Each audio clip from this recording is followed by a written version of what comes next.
ये वीडियो देखने से पहले हमारे चैनल को सब्सक्राइब करें, लाइक करें और शेयर करें। सभी विद्यार्थियों का इंडियन एकेडमी यूट्यूब चैनल पे मैं निर्मल सिंह हार्दिक अभिनंदन करता हूं। जो विद्यार्थी हमारे साथ जुड़े हुए हैं उनके लिए जो है यूट्यूब चैनल के द्वारा या हम कहें इंडियन एकेडमी के यूट्यूब चैनल पे एक प्रश्नोत्तरी जो है वो दी जा रही है, जो हर संडे जो है वो आपके पास पहुंचती है। अलग अलग लेक्चरर अपने अपने सब्जेक्ट से संबंधित जो है वो प्रश्न आपके सामने रखते हैं, जो आपके परीक्षा के लिए कहीं ना कहीं बहुत उपयोगी होंगे। कहीं ना कहीं आपको जो है उनसे बहुत सारा जो है पढ़ने का जो है वो सहारा मिलेगा। आपको अपना मूल्यांकन करने के लिए जो है ये प्रश्न जो है वो काफ़ी उपयोगी आपके लिए जो है वो सिद्ध रहेंगे या आपका जो है वो पूरा सहयोग करेंगे। मैं निर्मल सिंह फिर आपका बहुत बहुत स्वागत है इंडियन एकेडमी यूट्यूब चैनल पे। और आज हम जो प्रश्न करने जा रहे हैं उसमें हम इतिहास के महत्वपूर्ण प्रश्न देखेंगे, जिसमें हमने यूट्यूब की क्लासों में वो टॉपिक किए भी हैं और उन्हीं से संबंधित जो है वो यहाँ पे प्रश्न है। मौर्य वंश से संबंधित और हम कहें गुप्त वंश से संबंधित जो है वो प्रश्न आपके सामने हैं। तो बने रहिए, लगातार जुड़े रहिए यूट्यूब चैनल के साथ में। और शुरू करते हैं हम आज की प्रश्नोत्तरी। आपको जो है स्क्रीन पे जो है वो प्रश्न जो है समय समय पे दिखाई देते रहेंगे। स्क्रीन पे जो है आपके सामने हम कहें कि जो प्रश्न आपको दिख रहा है, पहला प्रश्न, चीनी यात्री जिसने गुप्त काल में भारत की दशा का वर्णन किया था। अगर हम पहला प्रश्न जो है फिर आपके सामने मैं जो है वो पढ़ रहा हूं, आपके स्क्रीन पे जो है वो प्रश्न आपको दिख रहा है। चीनी यात्री जिसने गुप्त काल में भारत की दशा का वर्णन किया था। और इसी प्रश्न के 4 ऑप्शन जो है वो हमें यहाँ पे मिलते हैं। पहला ऑप्शन हवेनसांग, ए ऑप्शन में है हवेनसांग, बी ऑप्शन में फायान, सी ऑप्शन में इतिसंग और डी ऑप्शन में जो है वो हमें मिलता है हवेली। 4 ऑप्शन आपके सामने। आपको 30 सेकंड का जो है वो टाइम दिया जाता है और आप जो है बताने का प्रयास कीजिए इसका उत्तर कि इसका सही उत्तर जो है वो क्या रहेगा।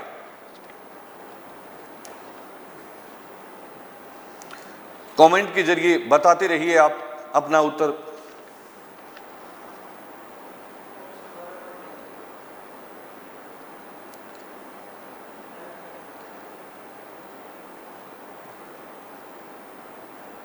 हाँ जी, हम इस प्रश्न का जो उत्तर हम देखते हैं तो इसका जो सही आंसर रहेगा वो बी रहेगा। और वो बी ऑप्शन जो हमें मिलता है वो हमें मिलता है फायान। फायान जो है वो पहले प्रश्न का जो है वो सही उत्तर जो है वो हमें यहाँ पे जो है वो मिलेगा। अभी एक जो है डिफेंस का पेपर हुआ था तो उसमें जो है यही प्रश्न जो है इसी तरीके से थोड़ा घुमा के पूछा गया था कि जब चीनी यात्री भारत में आए थे तब किस वंश का जो है वो हम कहें शासन चल रहा था। तो चीनी यात्री जब फायान भारत के अंदर आए थे उस वक्त जब शासन चल रहा था तो वो गुप्त वंश का है। और हमारा प्रश्न था कि चीनी यात्री जिसने गुप्त काल में भारत की दशा का वर्णन किया है वो कौन है, तो उसका नाम है फायान। हवेनसांग क्यों नहीं होगा? क्योंकि हम जानते हैं कि हवेनसांग जब भारत में आए थे तब भारत में सत्ता वर्धन राजवंश की चल रही थी। हर्षवर्धन जो हैं वो भारत के राजा थे और हवेनसांग भारत में रहे थे 629 से लेकर के 644 तक। लेकिन जब हम फायान के बारे में बात करते हैं तो फायान की अगर हम बात करते हैं तो फायान जो है वो 399 से लेकर के 414 तक जो है वो भारत में रहा था। 399 से 414 तक जो है फायान भारत में रहे थे। गुप्त वंश की सत्ता भारत में चल रही थी और गुप्त वंश के जो यहाँ पे शासक थे उन्हीं का नाम हमें यहाँ पे प्राप्त होता है चंद्रगुप्त विक्रमादित्य। चंद्रगुप्त विक्रमादित्य के काल में जो है हम कहें कि भारत में पहुंचे थे फायान, जिनका बहुत फेमस ग्रंथ हमें जो है वो फो को की प्राप्त होता है। और इसने जो है गुप्तों के बारे में वर्णन नहीं किया था बल्कि भारत की जो दशा थी उसके बारे में इन्होंने कुछ बातें लिखी थी। जैसा इन्होंने लिखा था कि भारत में व्यापार जो है वो कोड़ियों के द्वारा किया जाता है। भारत में दंड विधान जो है वो बहुत कोमल किस्म का था, यानी कि मृत्यु दंड नहीं दिया जाता था। बार बार द्रोह करने पे व्यक्ति का दायां हाथ जो है वो काट दिया जाता था। ऐसी बातें जो है वो फायान ने लिखी थी। फायान भारत में जो है वो बौद्ध धर्म का अध्ययन करने के लिए यहाँ पे पहुंचे थे। सी ऑप्शन में इतिसंग है। इतिसंग भी एक चीनी यात्री थे और ये भारत में पहुंचे थे और इन्होंने भी भारत के अंदर जो है वो बौद्ध धर्म का हम कहें अध्ययन किया था। और गुप्त वंश के पहले राजा श्रीगुप्त की जानकारी जो है वो हमें इतिसंग के विवरण से जो है हम कहीं प्राप्त होती है। डी ऑप्शन जो है वो पूरी तरह थोड़ा सा हटके है। हम कहें हवीली ने हवेनसांग की जीवनी लिखी थी। हवेनसांग के मित्र थे हवीली और इनके द्वारा जो है हम कहीं जो है वो जीवनी लिखी गई थी हवेनसांग की। तो चारों ऑप्शन के ऊपर हमने जो है चर्चा की, लेकिन पहले प्रश्न का जो सही उत्तर रहेगा वो फिर आपके सामने हम आपको बता रहे हैं कि इसका सही उत्तर रहेगा फायान। और फायान जो है वो चीन के यात्री गुप्त काल में भारत में जो है वो पहुंचे थे। अब आपके सामने स्क्रीन पे जो है दूसरा प्रश्न आ रहा है। देखिए दूसरा प्रश्न,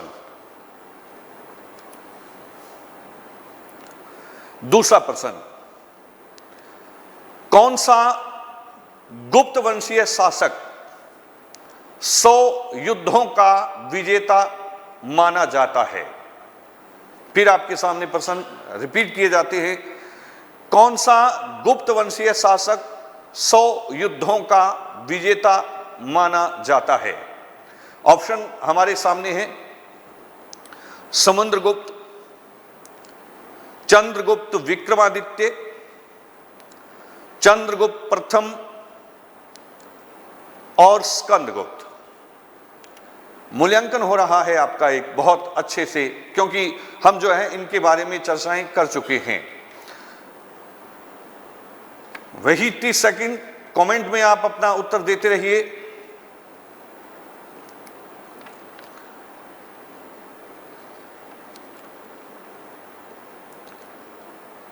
जी, दूसरे प्रश्न के हम सही उत्तर की तरफ चलते हैं। तो इसका जो सही उत्तर रहेगा वो ए ऑप्शन रहेगा, जिसमें हमें शासक का नाम मिलता है समुद्रगुप्त। अब हम थोड़ी सी चर्चा करते हैं इस समुद्रगुप्त के बारे में, या कहां इनको 100 युद्धों का विजेता जो है वो कहा गया था। क्योंकि हम जानते हैं कि समुद्रगुप्त की जो सर्वाधिक जानकारी हमें प्राप्त होती है वो प्रयाग प्रशस्ति से जो है वो प्राप्त होती है। जब हम प्रयाग प्रशस्ति पढ़ते हैं तो प्रयाग प्रशस्ति की रचना जो है वो हम कहें की गई थी चंपू शैली में। संस्कृत भाषा का प्रयोग करते हुए चंपू शैली में जो है वो प्रयाग प्रशस्ति लिखी गई थी और इसी में लिखा गया था कि समुद्रगुप्त जो है वो 100 युद्धों के विजेता हैं। इसी में लिखा गया कि समुद्रगुप्त जो है वो हम कहें कि उन लिच्छवियों के दोहत्र हैं। समुद्रगुप्त को 100 युद्धों का विजेता लिखा गया प्रयाग प्रशस्ति में, और इसी के अंदर जो है हम कहें कि वर्णन नहीं मिलता उसके अश्वमेध यज्ञ करने का। न ही हमें कहीं समुद्रगुप्त की जो है वो मृत्यु तिथि जो है वो प्राप्त होती है। तो हम कहें 100 युद्धों का विजेता समुद्रगुप्त को माना गया है प्रयाग प्रशस्ति में। सेकंड प्रश्न का जो है वो सही आंसर जो है वो हमारे सामने यहाँ पे जो है वो रहेगा। दूसरा ऑप्शन है चंद्रगुप्त विक्रमादित्य। ये नहीं हो सकते, क्योंकि इनकी जो फेमस उपाधि थी वो हमें विक्रमादित्य की उपाधि मिलती है। शक्कारी की उपाधि जो है वो प्राप्त होती है, या ये पहले शासक थे जिनको परम भागवत के नाम से या परम भागवत की उपाधि के से जो है हम कहें सुशोभित किया गया था। फिर हम सी ऑप्शन की तरफ जाते हैं तो यहाँ पे हमें मिलता है चंद्रगुप्त प्रथम। और चंद्रगुप्त प्रथम की बात करें तो इनकी जो उपाधि थी वो उपाधि थी महाराज धीराज की उपाधि, और गुप्त वंश के जो संस्थापक थे वो चंद्रगुप्त प्रथम ही थे। डी ऑप्शन में जो अन्य राजा दिए गए हैं उसका नाम हमें यहाँ पे प्राप्त होता है स्कंदगुप्त। और स्कंदगुप्त के बारे में अगर हम देखें तो स्कंदगुप्त ने कभी हूणों को पराजित किया था। सबसे ज्यादा भारी सिक्के, वजन में जो भारी सिक्के थे वो इन्हीं के काल में पाए गए थे, और मिलावट का कार्य जो है वो शुरू हो गया था वो स्कंदगुप्त के काल में ही हमें जो है वो प्राप्त होता है। दूसरा प्रश्न था, हम बने हुए हैं आपके साथ में, और अब हम लगातार जो है आगे बढ़ते हुए तीसरा प्रश्न स्क्रीन पे डाल रहे हैं। देखिए तीसरा प्रश्न,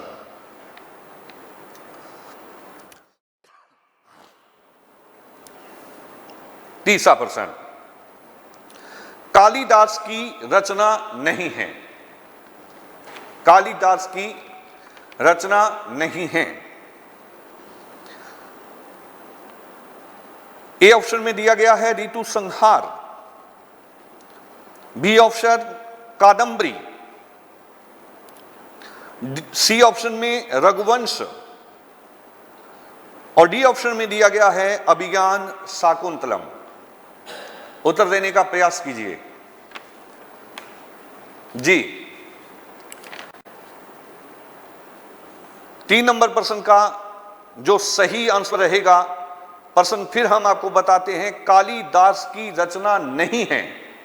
ध्यान से जो है वो प्रश्न का अवलोकन करना चाहिए, ध्यान से प्रश्न को जो है वो पढ़ना चाहिए। तो इन में से कालिदास की रचना जो नहीं है, उसका जो सही उत्तर रहेगा वो रहेगा कादंबरी, कादंबरी।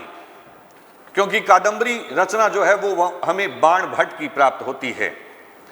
हर्ष के दरबार में कवि रहते थे बाण भट्ट, जिन्होंने जो है कादंबरी ग्रंथ की जो है वो रचना की थी, जिसमें हमें सामाजिक स्थितियों की जानकारी जो है वो प्राप्त होती है। अन्य जो 3 रचनाएं हमें मिलती हैं, वो तीनों ही जो है वो रचनाएं हमें यहाँ पे दिखाई देती हैं, और वो तीनों रचनाएं जो हैं वो हमें यहाँ पे जो है वो कालिदास की जो है वो रचनाएं दिखाई देती है, जिसमें हम ऋतु संहार पढ़ते हैं। ऋतु संहार एक खंड काव्य है, जिसमें 6 ऋतुओं का जो है वो हम कहें कि वर्णन किया गया है, 6 ऋतुओं का वर्णन किया गया है। कालिदास का जो खंड काव्य है उसी का नाम हमें जो है वो ऋतु संहार जो है वो प्राप्त होता है। सी ऑप्शन में रघुवंश, रघुवंश की अगर हम बात करते हैं तो रघुवंश एक महाकाव्य है जो 19 सर्गों में लिखा गया है। 19 सर्गों में लिखा गया कालिदास का सबसे बड़ा महाकाव्य जो है वो रघुवंश महाकाव्य है, जिसमें भगवान राम की जो है वो वंशज जो है वो बताए गए हैं, और यहाँ पे जो है उनकी वंशावली हमें जो है वो रघुवंश महाकाव्य के अंदर जो है वो दिखाई देती है। और डी ऑप्शन में जो है वो हमें मिलता है कालिदास का एक नाटक, जिसका नाम हमें मिल गया है अभिज्ञान शाकुंतलम, जो कि कालिदास का सबसे बेहतरीन नाटक था। कालिदास को भारत का शेक्सपियर कहा जाता है, और जर्मनी के विद्वान गैटे ने लिखा था कि अगर कोई व्यक्ति जो है स्वर्ग और पृथ्वी को एक साथ देखना चाहता है तो उसको जो है अभिज्ञान शाकुंतलम जो है वो पढ़ना चाहिए। इसमें जो है विश्वामित्र और मेनका की पुत्री शाकुंतला, और हम कहें हस्तिनापुर के राजा जो है दुष्यंत की प्रेम कहानी जो है वो हमें यहाँ पे जो है वो यहाँ पे दिखाई जो है वो देती है। और ये जो है वो जानकारी हमें अभिज्ञान शाकुंतलम से जो है वो हम कहें कि जो यहाँ से जो है वो प्राप्त होती है। यहाँ से ये कहानी हमें जो है मिलती है। 7 अंकों का जो है ये हम कहें नाटक है, 7 अंकों का ये नाटक है, और इसकी मूल कहानी जो उठाई गई है, जो मूल कथा जो उठाई गई है, वो हम कहें तो महाभारत से जो है वो उठाई गई है। अन्य भी रचनाएं जो है वो हम कहें कि कालिदास ने यहाँ पे की थी, और कालिदास को भारत का जो है शेक्सपियर कहा जाता है। संस्कृत के बहुत बड़े विद्वान माने जाते हैं, गुप्त काल की ही विभूति थी, और माना जाता है कि चंद्रगुप्त विक्रमादित्य के दरबार में सुशोभित होते थे कालिदास। जो नवरत्न थे उनमें सबसे महान व्यक्ति अगर कोई था तो वो हमें यहां पे जो है वो कालिदास ही प्राप्त होता है। बढ़ते हैं आगे 4 नंबर प्रश्न की तरफ। 4 नंबर प्रश्न स्क्रीन पे आपको दिखाई दे रहा है। किस लेख में सती प्रथा की घटना का उल्लेख मिलता है? बहुत अच्छा प्रश्न है, बहुत अच्छा प्रश्न है। परीक्षा की दृष्टि से आपको किसी न किसी परीक्षा में यह प्रश्न जो है वो मिल जाता है। ऑप्शन दिया गया है, जो लेख हमें पहला दिया गया है ए ऑप्शन में विदिशा एमपी का लेख, प्रयाग प्रशस्ति या प्रयाग का जो अभिलेख है उत्तर प्रदेश में। सी ऑप्शन में भीतरी का अभिलेख भी यूपी के अंदर है। और डी ऑप्शन में हमें मिलता है एरन का अभिलेख एमपी के अंदर। तो बताने का प्रयास कीजिए, 3 सेकंड का टाइम है आपके पास और सही ऑप्शन का चयन करके बताइए कि कौन सा ऑप्शन जिसमें जो है वो सही हो सकता है।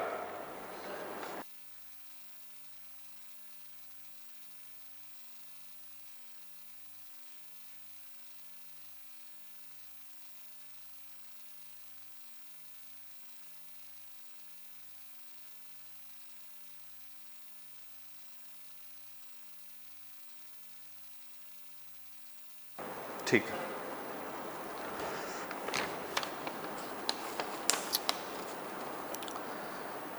हाँ जी, आपके कमेंट आ रहे हैं लगातार। प्रश्न नंबर 4 का सही उत्तर रहेगा डी ऑप्शन, एरन अभिलेख एमपी। अब सुनिए इसके बारे में, हम इसी के ऊपर फोकस करते हैं, जो आपका आंसर है उसी की जो है विस्तार से आपको बताने का जो है बहुत प्रयास करते हैं। सुनते रहिएगा प्रश्न का सही उत्तर और उसकी जो सही व्याख्या है। एरन अभिलेख गुप्त वंश के एक राजा हुए थे जिसका नाम हमें मिलता है भानुगुप्त, क्योंकि नरसिंह बालादित्य के शासनकाल में गुप्त साम्राज्य का विभाजन हो गया था और जो मालवा का क्षेत्र था वहां अगर हम बात करते हैं तो वहां जो गुप्त वंश के शासक थे उन्हीं का नाम हमें जो है वो भानुगुप्त मिलता है। और भानुगुप्त का एक सेनापति गोपराज जो कि हूणों के साथ लड़ते हुए वीरगति को प्राप्त हो गया था, हूणों के साथ लड़ते हुए वीरगति को प्राप्त हो गए थे गोपराज, और गोपराज की जो पत्नी है वो जो है वो सती हो गई थी उनके पीछे। गोपराज के पीछे उनकी पत्नी जो है वो हम कहें तो सती हो गई थी। इस सती प्रथा का लिखित प्रमाण जो हमें मिलता है वो एरन के अभिलेख में जो है वो प्राप्त होता है, और एरन का अभिलेख 510 ईस्वी को जो है वो लिखा गया था भानुगुप्त के शासनकाल में। बहुत सारे प्रश्न जो है वो यहीं से संबंधित बन सकते हैं, घूम घूम के प्रश्न पूछे जा सकते हैं कि एरन का अभिलेख किसके काल में लिखा गया, तो भानुगुप्त के काल में। एरन के अभिलेख में किस प्रथा की जानकारी मिलती है, तो सती प्रथा की जानकारी मिलती है। तो हम ये कह सकते हैं कि सती प्रथा का जो लिखित प्रमाण हमें प्राप्त होता है वो कहां से मिलता है, तो वो एरन के अभिलेख से जो है वो प्राप्त होता है। यही इसका जो है वो सही हम कहें कि आंसर रहेगा। हम इसी प्रश्न के सही उत्तर की ही जो है अब हम व्याख्या करेंगे। टाइम को थोड़ा सा जो है वो हमें देखना है, तो उसी हिसाब से जो है आगे बढ़ते हैं और स्क्रीन पे आपको दिखाते हैं प्रश्न नंबर 5 नंबर प्रश्न। परीक्षाओं की दृष्टि से बहुत अच्छे प्रश्न जो है वो आपको दिखाए जा रहे हैं। प्रश्न नंबर 5, देवगढ़ का मंदिर प्रतीक है, मतलब किस युग में इस जो है मंदिर को बनाया गया था और किस युग की स्थापत्य कला का ये जो है वो प्रतीक माना जाता है। तो 1 नंबर या हम कहें ए ऑप्शन में है गुप्त स्थापत्य कला, बी की अगर हम बात करते हैं तो पल्लव स्थापत्य कला, और सी की अगर हम बात करते हैं तो कुषाण स्थापत्य कला, और डी की अगर हम बात करते हैं तो मौर्य स्थापत्य कला। ये 4 ऑप्शन आपको जो है वो दिए गए हैं, चयन करना है आपको सही उत्तर का। 30 सेकंड का वैसे ही टाइम आपको दिया जा रहा है और चयन कीजिए 5 नंबर प्रश्न के सही आंसर का।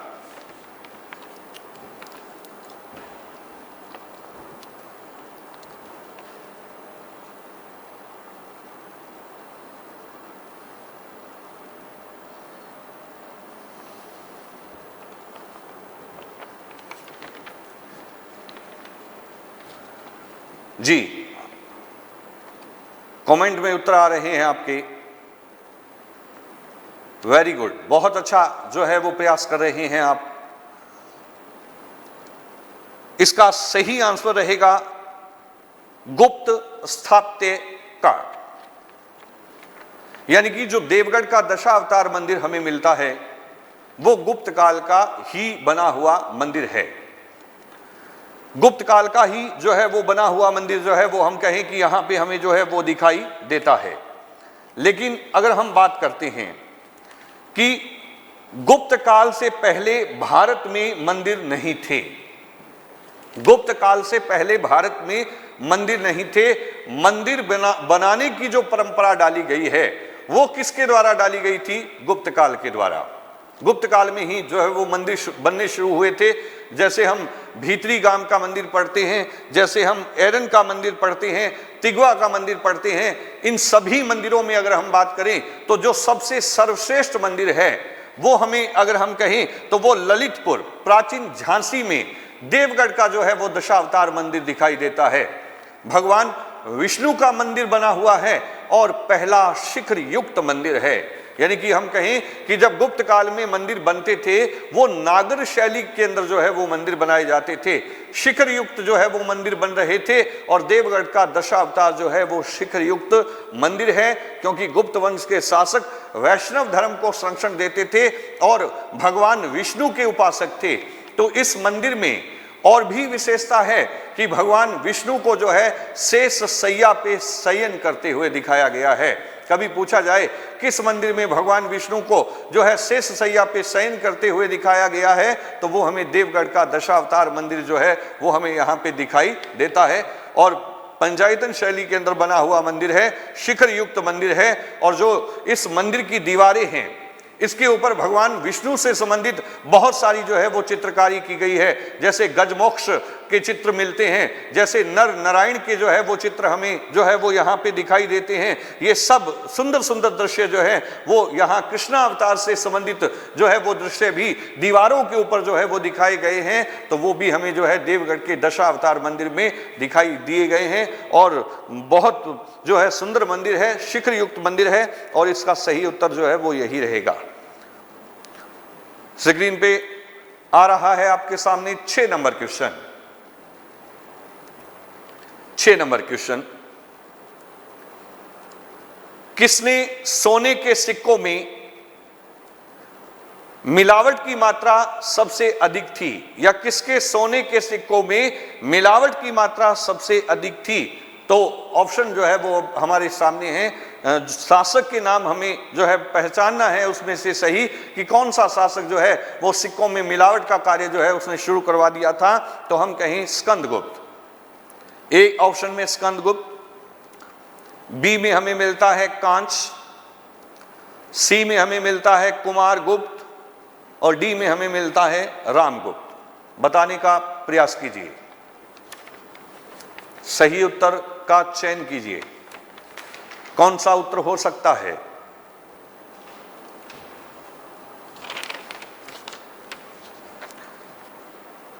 ध्यानपूर्वक प्रश्न को पढ़िए, सही से आंसर देखिए और प्रश्न का उत्तर देने का प्रयास कीजिए। जी, बहुत सारे बच्चे ऑप्शन में लिख रहे हैं स्कंदगुप्त। Very good. जिन बच्चों ने ध्यान से टॉपिक को पढ़ा है, कहीं से भी किताब से पढ़ा है, यूट्यूब क्लासेस से पढ़ा है या किसी ऐप से पढ़ा है, जिसने अच्छे से पढ़ा है उसको जो है इन प्रश्नों की जानकारी है। तो इसका जो सही उत्तर रहेगा वो हमें जो है वो स्कंदगुप्त ही जो है वो प्राप्त होता है। क्योंकि हम जानते हैं कि जब स्कंदगुप्त भारत में शासन कर रहे थे 455 से 467 तक भारत में जो शासन किया था वो स्कंदगुप्त थे और कुमारगुप्त प्रथम के पुत्र थे। इन्हीं के काल में भारत पे आक्रमण किया गया था हूणों के द्वारा। 455 में 2 आक्रमण झेले थे स्कंदगुप्त ने। हम कहें एक पुष्यमित्र जाति के द्वारा आक्रमण किया गया, उस वक्त राजा थे कुमारगुप्त प्रथम, लेकिन सामना स्कंदगुप्त ने ही किया। लेकिन 455 में ही जूनागढ़ के अभिलेख से जो है हमें वर्णन मिलता है कि भारत पे आक्रमण जो है वो हूणों ने किया था। 2 आक्रमण हो रहे थे। गुप्तों की आर्थिक दशा खराब होती जा रही थी, गुप्तों की लक्ष्मी विचलित होकर के उनके हाथ से जा रही थी। तो अगर हम कहें कि उस विचलित लक्ष्मी को जो है वापिस स्थायित्व जो है वो प्रदान किया था, वो राजा कौन थे? तो उनका नाम जो है वो हमें यहाँ पे स्कंदगुप्त जो है वो प्राप्त होता है। इन्हीं के काल में सिक्कों में मिलावट का कार्य जो है शुरू हो गया था और इनके सिक्के जो है वो वजन में बहुत भारी सिक्के हो गए थे। ये सिक्के हमें जो है वो स्कंदगुप्त के काल के ही जो है वो प्राप्त होते हैं। प्रश्न 7 की तरफ बढ़ते हैं। स्क्रीन पे देखिए प्रश्न नंबर 7। प्रश्न नंबर 7, निम्न गुप्त शासकों में परम भागवत की उपाधि प्राप्त करने वाला प्रथम शासक कौन था? निम्न गुप्त शासकों में परम भागवत की उपाधि धारण करने वाला प्रथम शासक कौन था? आपके सामने 4 ऑप्शन। कुमारगुप्त प्रथम, बी ऑप्शन में दिया गया है समुद्रगुप्त, सी ऑप्शन में दिया गया है चंद्रगुप्त द्वितीय और डी ऑप्शन में दिया गया है चंद्रगुप्त प्रथम। बताइए सही उत्तर क्या हो सकता है?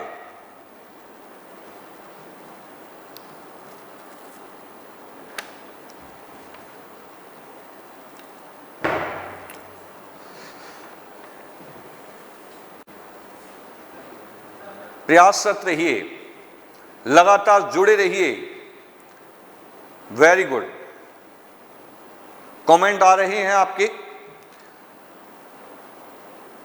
इसका सही उत्तर रहेगा सी ऑप्शन चंद्रगुप्त द्वितीय।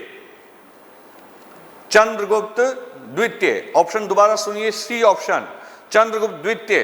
प्रश्न नंबर 7 का सही आंसर, सही उत्तर जो है वो यही है। चंद्रगुप्त द्वितीय की बहुत सारी उपाधियां जो है वो हमें प्राप्त होती हैं। जैसे उनको विक्रमादित्य कहा गया, वैसे भारत में विक्रमादित्य की उपाधि की अगर हम बात करते हैं तो 14 व्यक्ति ऐसे थे जिन्होंने विक्रमादित्य की उपाधि जो है वो धारण की थी। लेकिन सबसे हम कहें फेमस विक्रमादित्य अगर कोई थे तो वो हमें जो है गुप्त काल के ही शासक प्राप्त होते हैं, जिनका नाम हमें चंद्रगुप्त विक्रमादित्य जो है वो प्राप्त होता है। लेकिन भगवान विष्णु में निष्ठा होने के कारण गढ़वा के अभिलेख के अंदर सबसे पहले परम भागवत अगर किसी को लिखा गया था तो वो हम कहें कि जो चंद्रगुप्त द्वितीय ही थे। इनके बाद में बहुत सारे शासक लिखे गए हैं। कुमारगुप्त भी अपने आप को परम भागवत लिखते हैं। हम कहें स्कंदगुप्त को भी जो है परम भागवत लिखा गया है। लेकिन कुछ किताबें लिखती हैं कि समुद्रगुप्त ने भी अपने आप को परम भागवत कहा था, लेकिन ऐसा नहीं था।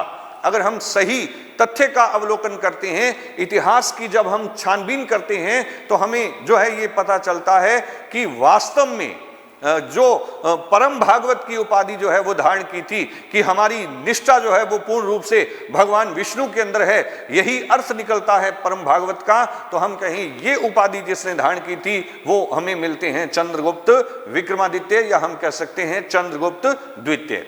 सही उत्तर यही था। अगला प्रश्न देखते हैं, प्रश्न नंबर 8। स्क्रीन की तरफ ध्यान रखिएगा। प्रश्न नंबर 8 की बात करें। प्रश्न नंबर 8 में लिखा गया है, प्रयाग स्तंभ अभिलेख के अनुसार निम्न में से किस प्रकार का व्यवहार समुद्रगुप्त के द्वारा दक्षिण भारत के राजाओं के साथ किया जाता था? ऑप्शन में हम देखते हैं, ऑप्शन नंबर 1, उनका हिंसक उन्मूलन कर दिया जाता था, यानी कि हिंसक तरीके से जो है नष्ट कर दिया जाता था।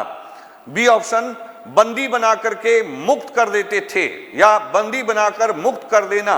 सी ऑप्शन, उनकी स्थायी स्वतंत्रता बनाए रखना। और डी ऑप्शन है, उनके संपूर्ण विस्थापन के पश्चात उनके राज्य का अधिग्रहण कर लेना। चारों ऑप्शन जो है वो दिए गए हैं। काफी अच्छा प्रश्न, बड़ी परीक्षाओं से संबंधित प्रश्न, तो पता होना चाहिए हमें। तो उत्तर दीजिए कि क्या उत्तर जो है वो इसका सही हो सकता है।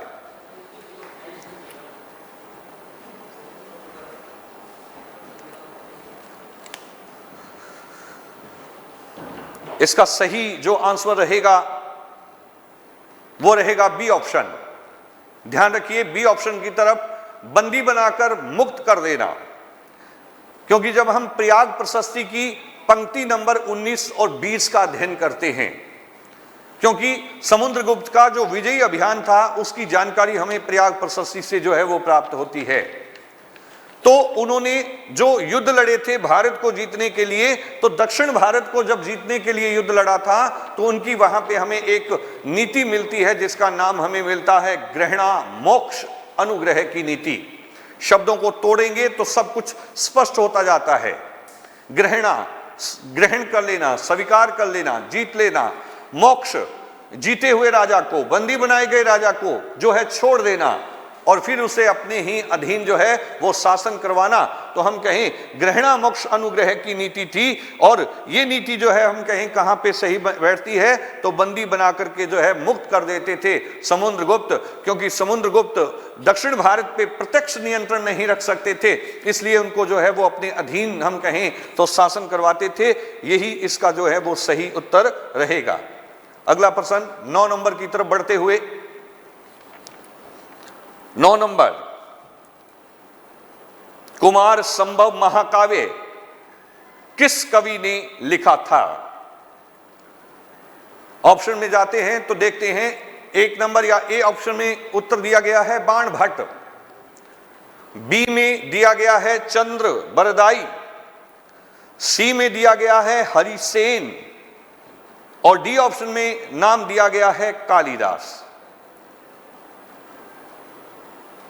चयन करना है हमें 4 ऑप्शन में से कि क्या सही हो सकता है। अनुमान लगाइए, वास्तविकता की तरफ बढ़िए और बताने का प्रयास कीजिए कि क्या उत्तर हो सकता है।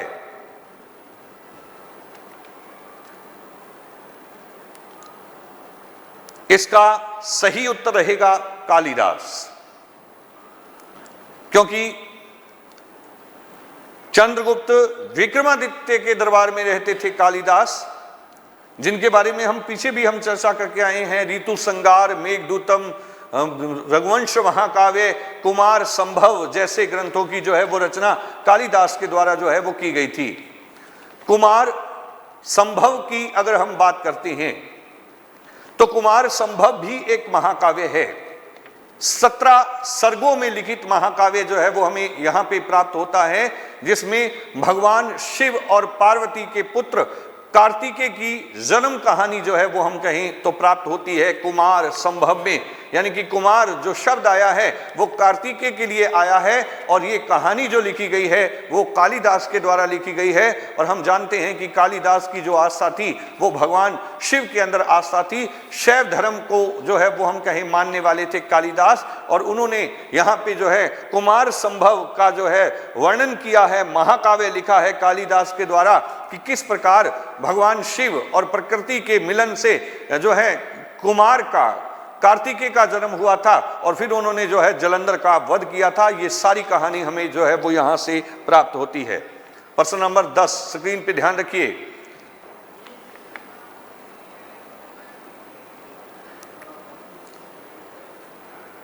प्रश्न नंबर 10,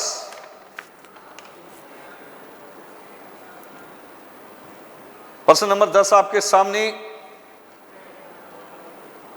नालंदा विश्वविद्यालय की स्थापना का युग है। नालंदा विश्वविद्यालय की संस्थापना का युग है। ऑप्शन में दिया गया है मौर्य, बी ऑप्शन में दिया गया है कुषाण, सी ऑप्शन में दिया गया है गुप्त और डी ऑप्शन में दिया गया है पाल। कौन सा वंश हो सकता है यहां पे जब नालंदा विश्वविद्यालय स्थापित हो रहा था?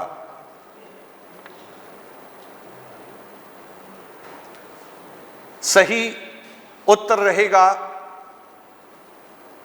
गुप्त।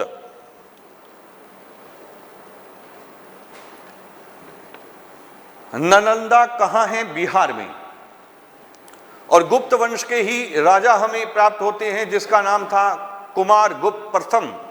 और कुमार गुप्त प्रथम के काल में नालंदा विद्यालय की संस्थापना की गई थी, क्योंकि हवेनसांग अपने ग्रंथ सी युकी में वर्णन करते हैं कि शक्रादित्य नामक व्यक्ति ने नालंदा विद्यालय को स्थापित किया था। और जब हम कुमार गुप्त का अध्ययन करते हैं तो वहां पे हमें शक्रादित्य, महेंद्रादित्य, श्री महेंद्र जैसी उपाधियां जो हैं वो प्राप्त होती हैं। यानी कि शक्रादित्य कोई और नहीं था, वो कुमार गुप्त प्रथम ही थे जो गुप्त वंश के शासक थे, और इन्हीं के द्वारा जो है वो नालंदा विद्यालय जो है वो स्थापित किया गया था। नालंदा को दी ऑक्सफोर्ड ऑफ महायान कहा जाता है और यहाँ पे बौद्ध धर्म की महायान शाखा की शिक्षा जो है वो विशेष तौर पे जो है यहाँ पे हमें प्रदान की गई थी। और कभी बहुत बाद में जाकर के कुतुबुद्दीन ऐबक के एक सेनापति हुए थे बख्तियार खिलजी, जिनके द्वारा इस विश्वविद्यालय को जो है वो नष्ट कर दिया गया था। तो हम फिर बताते हैं आपको कि नालंदा की संस्थापना गुप्त काल में हो रही थी और संस्थापक व्यक्ति कुमार गुप्त प्रथम उर्फ शक्रादित्य ही थे। प्रश्न नंबर 11 की तरफ ध्यान करते हुए और स्क्रीन की तरफ हमें प्रश्न मिल रहा है 11 नंबर। वह ग्रंथ जिसमें पाटलिपुत्र प्रशासन का वर्णन उपलब्ध होता है, वह ग्रंथ जिसमें पाटलिपुत्र प्रशासन का वर्णन उपलब्ध होता है। ऑप्शन दिया गया है राज तरंगिणी, बी ऑप्शन में दिया गया है इंडिका, सी में दिया गया है पुराण और डी ऑप्शन में दिया गया है अर्थशास्त्र।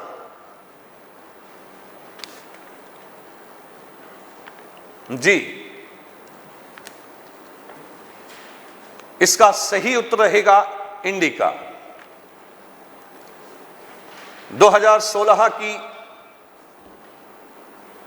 2016 की अगर हम बात करते हैं तो रीट के पेपर में पूछा गया था कि इंडिका की रचना जो है वो किसने की थी। तो इंडिका की रचना जो कर रहे थे वो थे मैगस्नीज।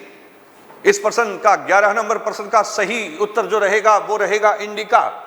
और हम जानते हैं कि इंडिका की रचना जो है एक व्यक्ति थे जिनका नाम हमें मिलता है मैगस्नीज, और मैगस्नीज ने चंद्रगुप्त मौर्य के दरबार में रहते हुए जो है इंडिका की रचना की थी। लेकिन इंडिका हमें जो है वो मूल रूप से प्राप्त नहीं होती है। इंडिका हमें मूल रूप से जो है वो प्राप्त नहीं होती है। डॉक्टर स्वान वेक ने 1846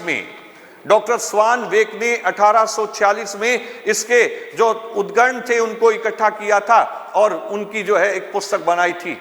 बाद में हमें स्ट्रैबो है, एरियन है, प्लूटार्क है, उनके जो साक्ष्य थे उनके अंदर भी हमें जो है हम कहें कि इंडिका के साक्ष्य जो है वो प्राप्त होते हैं। लेकिन इंडिका मूल रूप से नहीं प्राप्त होती। इंडिका एक आंखों देखा हाल था, लेकिन उसमें भी कुछ कमियां थी। जैसे उन्होंने लिखा, मैगस्नीज लिख रहे थे कि भारतीयों को लिखने की कला का ज्ञान नहीं था, भारत में वर्ण व्यवस्था नहीं बल्कि 7 प्रकार की जातियां थी, भारत में दास प्रथा नहीं थी, भारत में अकाल नहीं पड़ते थे। ऐसे तथ्यों का जो है वो हम कहें अवलोकन हमें मिलता है इंडिका में। और इंडिका जो है वो चंद्रगुप्त मौर्य के दरबार में लिख रहे थे और लिख रहे थे मैगस्नीज, जिसमें हमें पाटलिपुत्र का वर्णन जो है वो प्राप्त होता है कि गंगा और सोन नदी के किनारे पाटलिपुत्र थी और पाटलिपुत्र जो है वो मौर्यों की राजधानी थी। बढ़ते हैं आगे, प्रश्न नंबर 12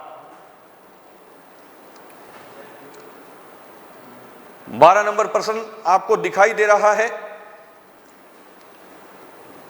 अशोक को स्मरण किए जाने का क्या कारण है? अशोक को स्मरण किए जाने का क्या कारण है, कि ऐसा क्या कारण है कि आज हम अशोक को जो है वो याद करते हैं?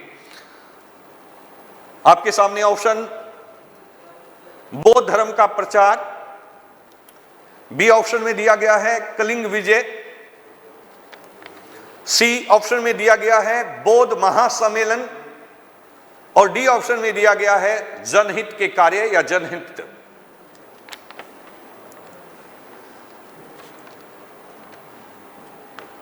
इसका जो सही उत्तर रहेगा वो हमें डी ऑप्शन प्राप्त होता है, जनहित। यानी कि अशोक ऐसा व्यक्ति था जिसने जियो और जीने दो का सिद्धांत दिया था। जब हम अशोक के अभिलेखों को पढ़ते हैं तो वहां पे हमें स्पष्ट मिलता है कि अशोक की नीति जो है वो धार्मिक सहिष्णुता की नीति थी। वो अपने प्रजा के हित में जो है वो कार्य करते थे। तो अशोक जो है वो हम कहें कि जियो और जीने दो की नीति में विश्वास रखते थे। तो इस प्रश्न का जो सही उत्तर हमारे सामने निकलेगा वो हमें मिलता है जनहित, या अशोक के जो जनहित में जो उन्होंने कार्य किए थे वही हमें जो है वो यहां पे प्राप्त होते हैं। आगे बढ़िए प्रश्न नंबर 13 की तरफ। प्रश्न नंबर 13, चंद्रगुप्त मौर्य के बारे में गलत कथन बताइए। प्रश्न नंबर 13 फिर सुनिए, चंद्रगुप्त मौर्य के बारे में गलत कथन बताइए। ध्यान से 4 ऑप्शन जो है वो देखिए। ऑप्शन नंबर 1 ए में लिखा गया है उनके राज्य में काबुल शामिल नहीं था। 2 नंबर पे लिखा गया है उसने यूनानियों को हराया।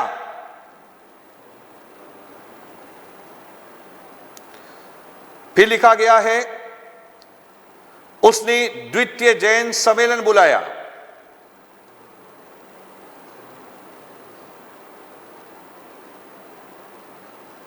और डी ऑप्शन में है उपयुक्त में से कोई नहीं। फिर हम बताते हैं आपको, उसके राज्य में काबुल शामिल था। तो आपने अगर अध्ययन किया है तो हम देखते हैं कि उनकी सीमा जो है वो अफगानिस्तान से शुरू होती थी, तो काबुल उनके राज्य में शामिल था। ये बिल्कुल सही है। उसने यूनानियों को हराया, तो 305 में सेल्यूकस निकेटर को जो है पराजित किया गया था। हेलेना से शादी की गई थी चंद्रगुप्त के द्वारा, तो यह भी सही बैठता है। उसने द्वितीय जैन सम्मेलन बुलाया। 300 में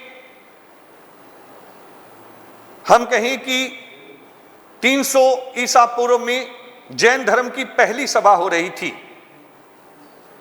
ये इसका जो है वो सही उत्तर रहेगा। उसने द्वितीय जैन सम्मेलन बुलाया, ये नहीं था। हम कहें कि पहली जैन सभा जो है वो हो रही थी। उपयुक्त में से कोई नहीं, ऐसा नहीं। इसका जो सही उत्तर रहेगा वो हमें मिलता है सी। डी नहीं रहेगा, सी इसका ऑप्शन रहेगा। उसने द्वितीय सम्मेलन जैन सम्मेलन बुलाया, ऐसा नहीं था। ये जो है गलत कथन जो है वो है, और हमें गलत कथन जो है वही छांटना था।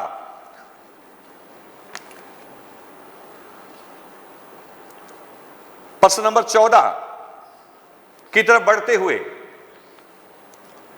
प्रश्न नंबर 14 स्क्रीन पे आपके सामने, अशोक का हृदय किस घटना से परिवर्तित हुआ था? अशोक का हृदय किस घटना से परिवर्तित हो गया था या हुआ था? नंबर 1 कलिंग युद्ध से, मोगलीपुत्र किसके उपदेश से, सी में लिखा गया है तीर्थ यात्राओं से, और डी में लिखा गया है उपगुप्त के उपदेश से। ध्यान से एक बार दोबारा रीड कीजिए प्रश्न को और बताने का प्रयास कीजिए सही उत्तर क्या हो सकता है।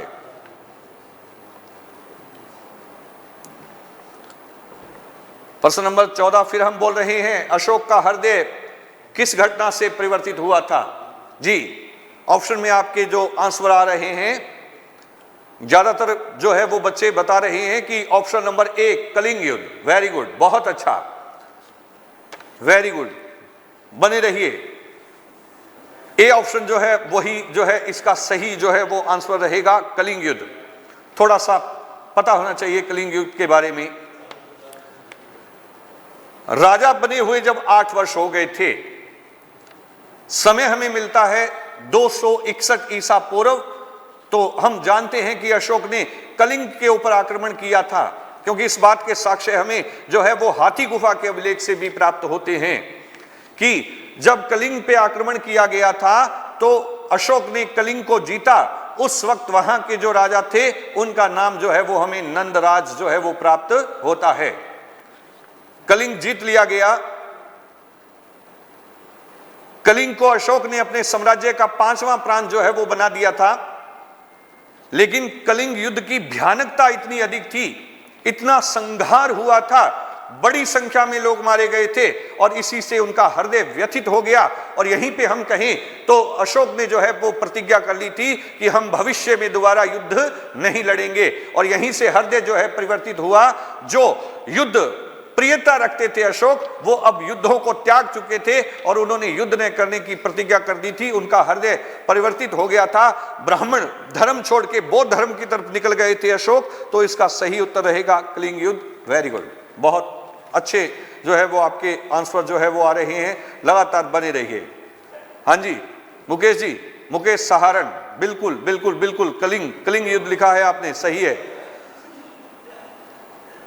बढ़ते हैं 15 नंबर क्वेश्चन की तरफ।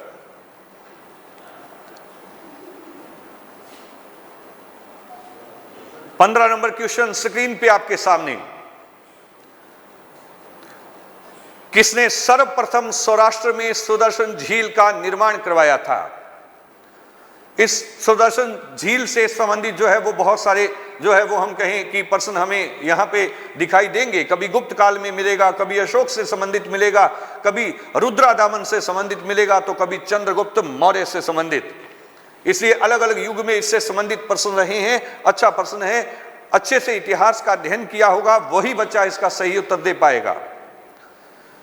किसने सौराष्ट्र में सुदर्शन झील का निर्माण करवाया था? जी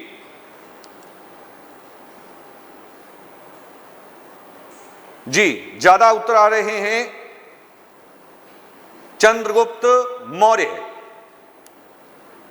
चंद्रगुप्त मौर्य, वेरी गुड, बहुत अच्छा।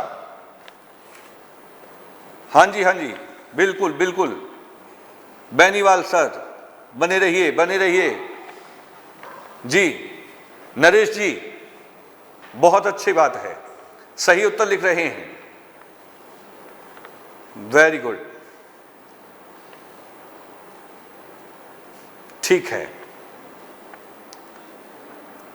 ज्यादा बच्चों ने चंद्रगुप्त मौर्य का ही नाम लिखा है और यही जो है वो इसका सही जो है वो उत्तर रहेगा कि जो है वो चंद्रगुप्त मौर्य ही जो है वो हम कहें कि हमें यहां पे जो है वो नाम मिलता है कि इन्हीं के द्वारा झील का जो है वो निर्माण करवाया गया था।